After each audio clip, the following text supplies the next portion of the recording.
Good evening, and welcome to the fourth Sunday in Lent. We've been talking, as you recall, about the agreements, contracts that God has made with the people as they, have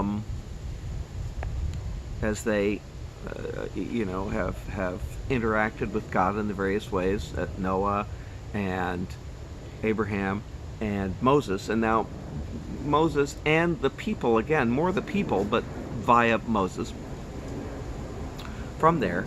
And this is in Numbers, which you will see is does have sort of an accounting side of the Exodus. It talks a lot about the numbers, but it also has some stories that fill in some of the gaps that we had from Exodus. So, and that's what happens here. And this is Numbers 21, starting in verse 4. And here it is. And they journeyed from Mount Hor by way of the Red Sea to go around the land of Edom, and the soul of the people was much discouraged because of the way, because of how long it was taking and how difficult it was. And the people spoke against God and against Moses. Why have you brought us up out of the land of Egypt to die in the wilderness? For there is no bread, neither is there any water, and our soul loatheth this light bread, the manna. Save their life. One thing to save your life, it's another thing to be eating, it's like zucchini bread. The first time you have zucchini, it's great. By the 10th loaf, you're saying, or banana bread, even better. But they're tired of it. And the Lord sent fiery serpents among the people, and they bit the people, and many of the people died. Now, that word fiery, depending on your translation, you might have had poisonous there, which doesn't sound at all like fiery. But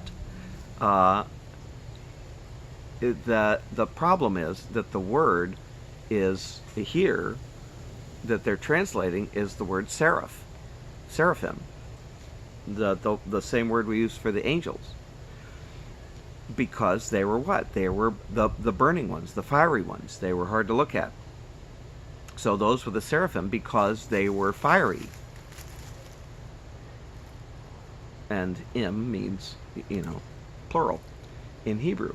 So S-R-P-H, but P-H is one letter in Hebrew, those three letters, which you add the vowels to, remembering that, originally Hebrew didn't have any vowels that you wrote down. You just knew that was the word. The problem is that, a fiery snake, but what is a fiery snake? It could be snakes on fire. Oh no, that snake's on fire, it's coming to bite me. That seems unlikely. It seems more likely that it was some other term for a snake. And, as we'll find out, the word SRPH could also be translated to be copper or brass or bronze. And of course you make bronze with tin and copper. And depending on how much copper you put in the bronze, it can look like copper or like brass. From that, actually, if you have something of bronze and you polish it too much with acid like lemon juice or vinegar, it will bring out the copper, and you will actually have coppery looking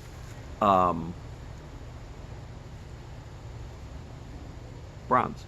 So there that is, if you ever happen to have bronze there. But therefore the people came up to Moses and said, we have sinned, for we have spoken against the Lord and against you.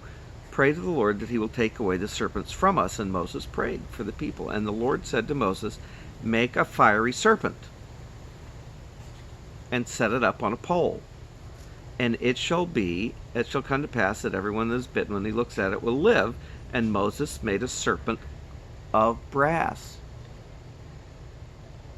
and put it on a pole.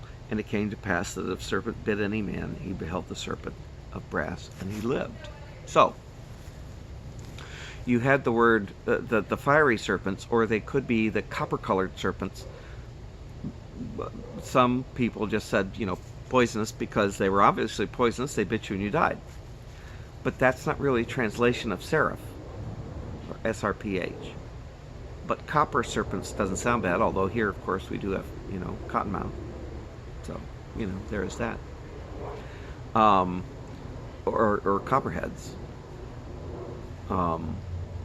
So, we have those connections. Although copperheads don't show up over there, but then the Lord could have sent them, or they could have looked like, brassy snakes. But the translation is odd. That's why in the King James it said, make a fiery serpent, and what did he do? It made one of brass. Now, you had to melt the brass in fire to do it, so you have that, but you can see the problem that the translators would have had there. But you see, what happened was the people said, take the snakes away. God said, I will heal you from the snakes. Now, the snakes were a correction. Rather harsh, but a correction. And in the context of the story, they are the reminder that the journey that they undertook was difficult and would involve some sacrifice on their part, like eating manna several days in a row. And that they might well become tired of it, that would be a hardship upon them. And God knew that about it, and they knew too. But their grumbling came to the point where God sent the correction in the form of the snakes. And when they asked to be relieved of the correction, God said, that's not how it's going to work. You will be saved with the snakes being among you. You'll still have the reminder of the correction.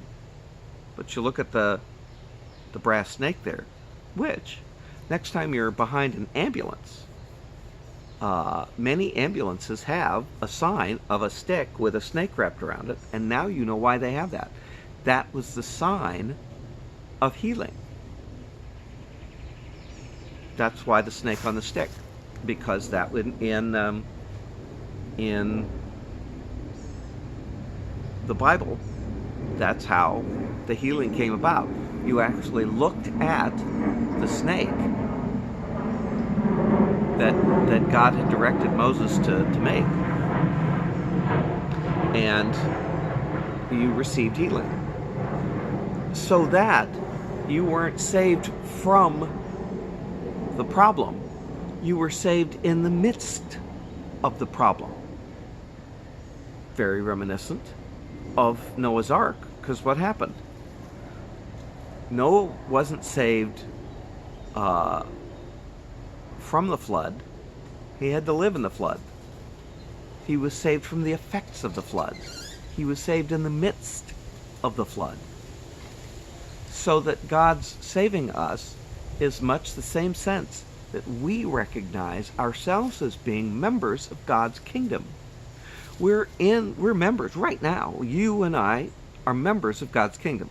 I've said that enough. You're probably getting sick of it. But the fact is, Jesus was very clear that we, as sons and daughters of God, excuse me if I do that, there are mosquitoes buzzing around. I guess I came at the wrong time of day. That you and I are citizens of God's kingdom now, right this minute, in the midst of the sinful world. So that God's fix for the sinful world is the kingdom. You and I being a part of that. But we're not taken out of the sinful world. We live in the midst of it. But we have God's salvation. We have God's love. We have God's peace. We have God's solution within us in the midst of the storm. We have God's healing for our souls now, which is what Jesus meant when he said, just like Moses lifted up the serpent in the wilderness, so the Son of Man must be lifted up. Why? Because that raising up of the serpent was the working of God's power to effect healing for the people in the midst of the problem. And they were healed. Now, if you look up fiery serpent if you Google it, you'll see that it actually happens twice. That it mentions the brass serpent, and the second time is that Hezekiah destroys it, destroys the serpent, because they'd kept it all that time. And it is, much like some of the other artifacts, only what happened? People began to worship the serpent. Partly because the people around them had animistic worship where they worshiped various animals, including serpents. And it was made by Moses at God's direction, so it had to be special. And Hezekiah's way of dealing with that was to destroy it, melt it down. But Moses made it. Yep, Moses made it. And God directed him to make it. And guess what I'm doing with it? Melting that sucker down. And he melted the snake down because, of course, the power was never in the snake. It wasn't in the brass. It wasn't in the pole.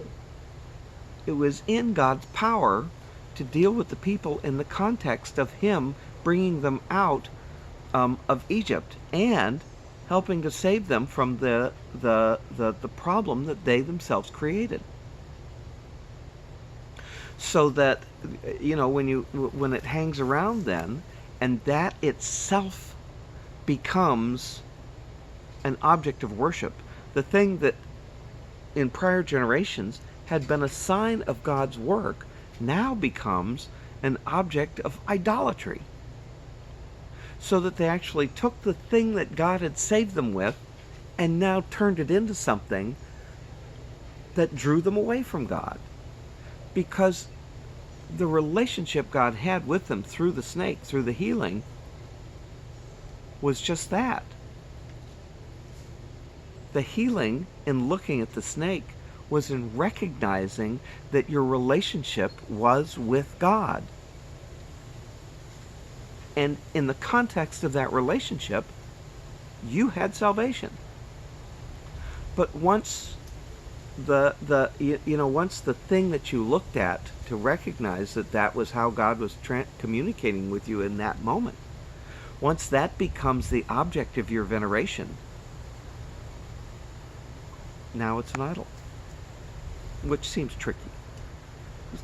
God did tell Moses to make the snake, but he told Moses to make the snake as part of the relationship the people had with God.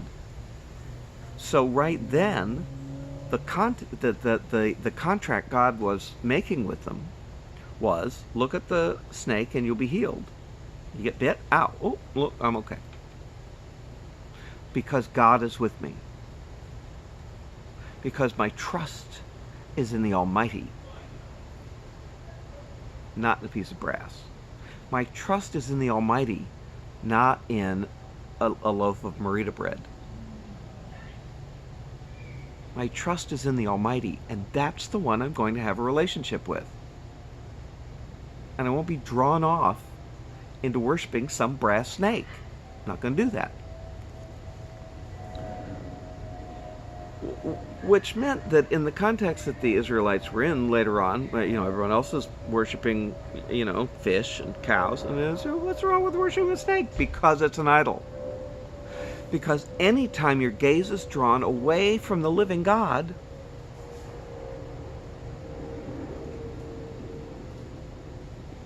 that's what's happened. You're no longer worshiping God. You're worshiping the creation. And that's a problem that needs to be fixed, which you fix by worshiping the Almighty God, not something created, which, unfortunately we're prone to, make a building and think that that's the important thing, when it's not, to to make furniture that we sit in and is comfortable there in church, and we think that that's the important thing, and it's not. So that having our minds brought back to that our worship of God is the thing meant that we don't need the snake on the stick. We have God. As part of our Lenten journey, we recognize that having gone through that hard time and needing to be healed from that and not having access to Jesus was difficult for them. So you and I will have difficult times. We have Jesus Christ, the righteous, to live within us, to be our healing for that, our healing here. And of course, now if you get bit by a snake, you can go to the hospital and they have anti-venom.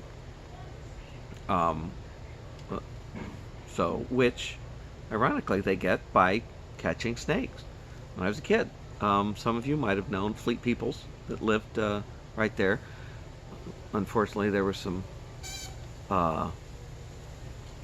sketchy things about him that came out later, but when I knew him, none of that had come out, and I thought he was cool because he had snakes. He had a whole raft of snakes, and whenever you went to visit his house, he would actually, reach in there, grab a snake, and he'd show you how he milked the snake to get the venom, and squeezed the snake and then put it back in, and he showed you the bumps where his hand had been, where it had gotten bitten a few times, because he wasn't quick enough when he was milking the snakes.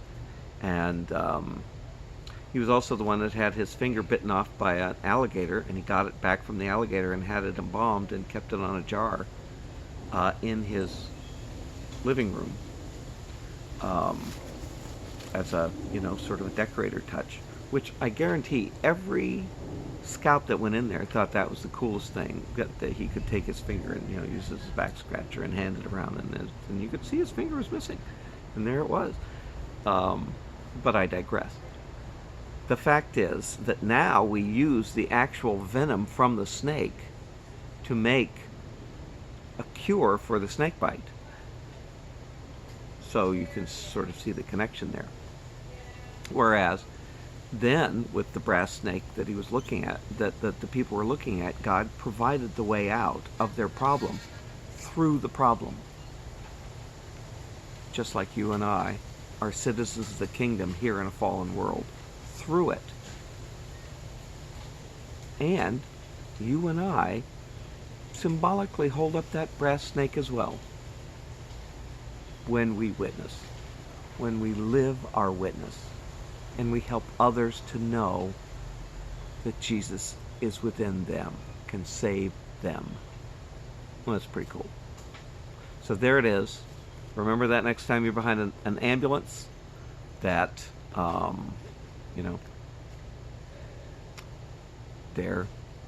they've got a snake on a pole because of Moses. And let that be a reminder of, in a sense, as we lift up Jesus, we're lifting up that snake, just like Moses did, just like Jesus said would happen. The Son of Man is lifted up. He was lifted up on a cross, so you and I can lift him up in our lives. So there it is. Happy fourth Sunday in Lent, and I love you guys. Talk to you later.